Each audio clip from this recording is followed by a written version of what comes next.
সবাইকে ওয়েলকাম আজকে ডিসকাশনের সেশনে। আজকে আমরা ক্যারেক্টারিস্টিক্স অফ সায়েন্টিফিক মেথড অর্থাৎ সায়েন্টিফিক মেথডের ক্যারেক্টারিস্টিক্স বা বৈশিষ্ট্য নিয়ে কথাবার্তা বলবো।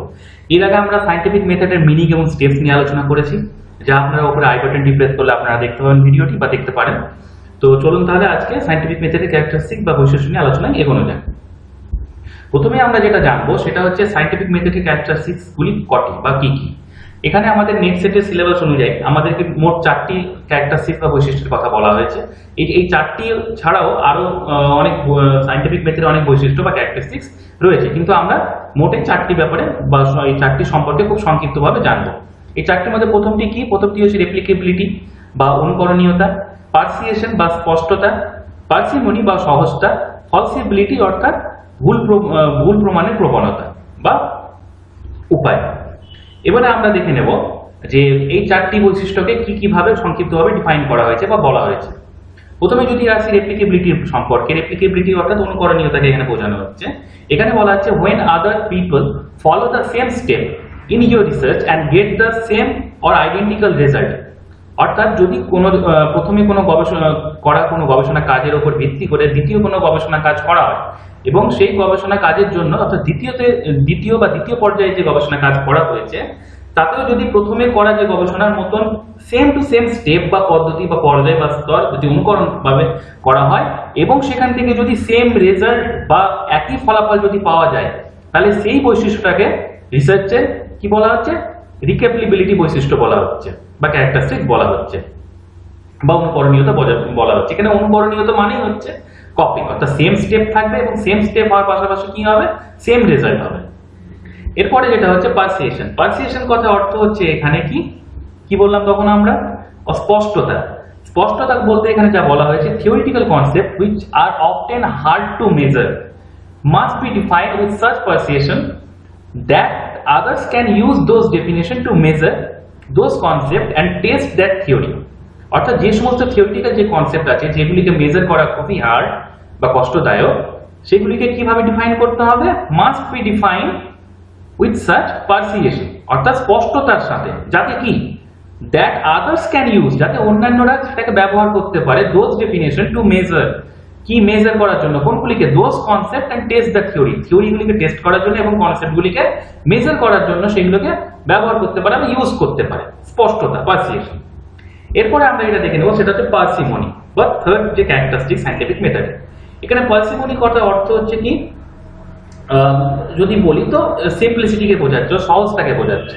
এখানে বলা হয়েছে when there are many explanation of a phenomenon, researcher must accept the simplest and most logical of them to prevent explaining with many complex theories। ঠিক আছে, this concept is called parsimony or Occam's razor। অর্থাৎ যখন researcher কি হবে, অনেকগুলি তিনি যখন explanation দেবেন ফিনোমেনার মধ্যে, ফিনোমেনার উপর বেস করে বা তার যে কাজ হচ্ছে বা তার যে সাবজেক্ট আছে তার উপর ভিত্তি করে রিসার্চার মাস্ট অ্যাকসেপ্ট, তিনি অবশ্যই সেটাকে গ্রহণ করবেন। কোনটাকে? The simplest and most logical of them, অর্থাৎ সেগুলির মধ্যে থেকে যে কমপ্লেক্স যে থিওরি রয়েছে সেখানে তাদের গুলির মধ্যে থেকে কোনটাকে তিনি সিম্পল, সহজতম এবং লজিক্যাল অর্থাৎ যুক্তিগত যেটা, সেটাকে তিনি অ্যাকসেপ্ট করবেন।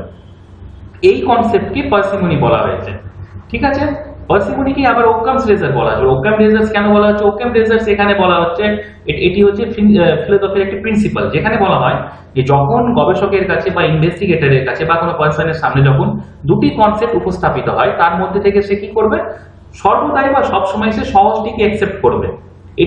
এটাকে ফিলোসফির ভাষায় ওকামস রেজার বলা হয়, পার্সিমনি।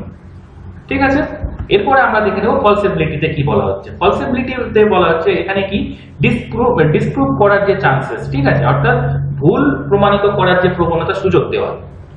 এখানে বলা হচ্ছে a theory must always be stated in a way that it can be disprove. একটা থিওরিকে বা একটা কোনো কনসেপ্টকে সবসময় এমনভাবে স্টেট করতে হবে যাতে সেটাকে ডিসপ্রুভ করার কোনো সুযোগ থাকে। তারপরে বলা হয়েছে it must be tested or falsified, যাতে সেটাকে ভুল প্রমাণিত করা যায়, অর্থাৎ সুযোগটা দেওয়া, ঠিক আছে, টেস্টেড করা যায়, অর্থাৎ সেটাকে নিয়ে যেন পরীক্ষা নিরীক্ষা করা যায়। তারপরেই বলা হয়েছে theories that can not be tested or falsified are not scientific theories, and any such knowledge is not scientific knowledge. অর্থাৎ যে সমস্ত থিওরি বা কনসেপ্টগুলিকে টেস্টেড করা যাবে না বা ফলসিফাইড করা যাবে না সেগুলিকে সায়েন্টিফিক থিওরিজ বা সায়েন্টিফিক কনসেপ্ট বলা হবে না। পাশাপাশি সেইখান থেকে বেরিয়ে আসা কোনো নলেজকেও সায়েন্টিফিক নলেজ হিসেবে অ্যাকসেপ্ট করা হবে না। এরপরে বলা হচ্ছে whose concept are not accurately measurable can not be tested and is therefore not scientific. অর্থাৎ যে সমস্ত কনসেপ্টগুলিকেও অ্যাকুরেটলি মেজার করা যাবে না এবং অ্যাকুরেটলি ভাবে টেস্টেড করা যাবে না সেগুলিকেও সায়েন্টিফিক বলা যাবে না।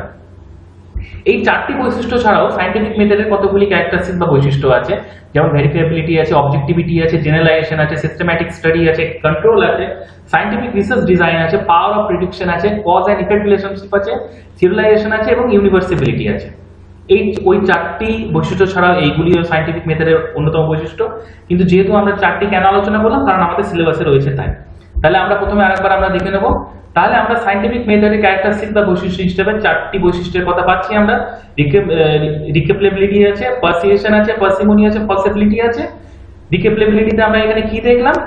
অনুকরণ করার প্রবণতা, অর্থাৎ দুটি কাজের মধ্যে কি করা হচ্ছে, প্রথম যখন কোনো গবেষণার কাজ করা হচ্ছে সেই প্রথম গবেষণায় যে স্টেপ বা যে পর্যায়ে অনুকরণ ফলো করা হয়েছিল সেই কাজগুলি, সেই স্টেপগুলি বা সেই পর্যায়গুলিকে দ্বিতীয় ক্ষেত্রে বা দ্বিতীয় পর্যায়ে করা কোনো গবেষণার ক্ষেত্রেও যখন সেম ভাবে যখন অ্যাপ্লাই করা হচ্ছে তখন সেখান থেকে সেম রেজাল্ট আসছে বা সেম ফলাফল আসছে, তখন এই বৈশিষ্ট্যটাকে বা ক্যারেক্টারিস্টিক্সটাকে বলা হচ্ছে রিকেপেবিলিটি। এরপরে আমরা কি দেখলাম? পারসিয়েশন দেখলাম। পারসিয়েশন কথার অর্থ কি? স্পষ্টতা। অর্থাৎ যেখানে কি থাকবে, রিসার্চার বা ইনভেস্টিগেটর তিনি কি করবেন, তার থিওরিকে বা তার কনসেপ্টকে তিনি স্পষ্টতার সঙ্গে ডিফাইন করবেন, যাতে অন্য কেউ সেটার দ্বারা কোনো থিওরিকে বা কোনো কনসেপ্টকে মেজার করতে পারে, টেস্ট করতে পারে। পারসিয়েশন। এরপরে আমরা কি দেখলাম? পার্সিমনি। পার্সিমনি অর্থাৎ কথার অর্থ কি? সিম্পলিসিটি বা সহজলভ্যতা, মানে সহজতমটাকে গ্রহণ করে নাও, সহজলভ্যতা নয়। এখানে কি দেখলাম? রিসার্চার সবসময় কি করবেন? কঠিনতম তার থিওরিকে বা তার কনসেপ্টকে এক্সপ্লেন করার জন্য তিনি সবসময় সিম্পল ফর্ম এবং লজিক্যাল ফর্মটাকে সবসময় তিনি প্রেফার করবেন বা তিনি অ্যাকসেপ্ট করবেন সেটাকে। এটাকেই পার্সিমনি বলা হয়েছে। এবং এই পার্সিমনির অপর এক নাম কি? ওক্যামস রেজার। এই ওক্যাম রেজারটা কি আমরা দেখলাম? এখানে ফিলোসফির একটা প্রিন্সিপাল, যেখানে রিসার্চার বা ইনভেস্টিগেটরের সামনে যদি দুটো অপশন এসে হাজির হয় তাহলে তিনি সেখান থেকে তার থিওরিকে বা তার কনসেপ্টকে এক্সপ্লেন করার জন্য তিনি সবসময় কি করবেন? সিম্পলেস্ট এবং লজিক্যাল ফর্মটাকে তিনি অ্যাকসেপ্ট করবেন। এরপরে আমরা কি দেখলাম? ফলসিবিলিটি। ফলসিবিলিটি মানে কি? কোনো রিসার্চে কোনো থিওরিকে বা তার যে কনসেপ্ট আছে সেটাকে ডিসপ্রুভ করার একটা সুযোগ দিয়ে রাখা, যাতে সেটাকে কোনো সময় ডিসপ্রুভ করা যায়। পাশাপাশি কি? সেটা যেন টেস্টেবল হয়। যদি সেটা ফলসিফাইড না হয়েছে বা টেস্টিফাইড না হয়েছে বা ডিসপ্রুভ করার যদি সেখানে কোনো অপশন না ডিফাইন করার যদি অন্য রিসার্চারদের কাছে কোনো যদি অপশন না থেকেছে তাহলে সেটা সায়েন্টিফিক মেথড বলা হবে না বা ফলসিফাইড সায়েন্টিফিক মেথড হিসেবে ধরা হবে না। এবং সেইখান থেকে পাওয়া যে জ্ঞান বা নলেজ সেটাকেও সায়েন্টিফিক নলেজ বা জ্ঞান হিসেবে ধরা হবে না। এই চারটি বৈশিষ্ট্য ছাড়াও আমরা কতগুলি অন্যান্য বৈশিষ্ট্য পেলাম সায়েন্টিফিক মেথডে, যা তার মধ্যে কি? ভেরিফাইবিলিটি ছিল, objectivity, generalisation, systematic study, control, scientific research design ছিল, পাওয়ার অফ প্রেডিকশন ছিল, কজ এন্ড ইফেক্ট রিলেশনশিপ ছিল, থিওরিলাইজেশন ছিল, ইউনিভার্সিবিলিটি ছিল।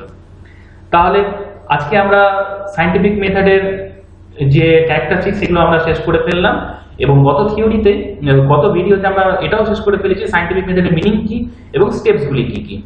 চ্যানেলটিকে প্রথমবার আপনি এসে থাকলে সাবস্ক্রাইব করে নেবেন, ভিডিওটিকে লাইক দেবেন এবং শেয়ার করবেন। ভিডিও দেখার জন্য থ্যাংক ইউ।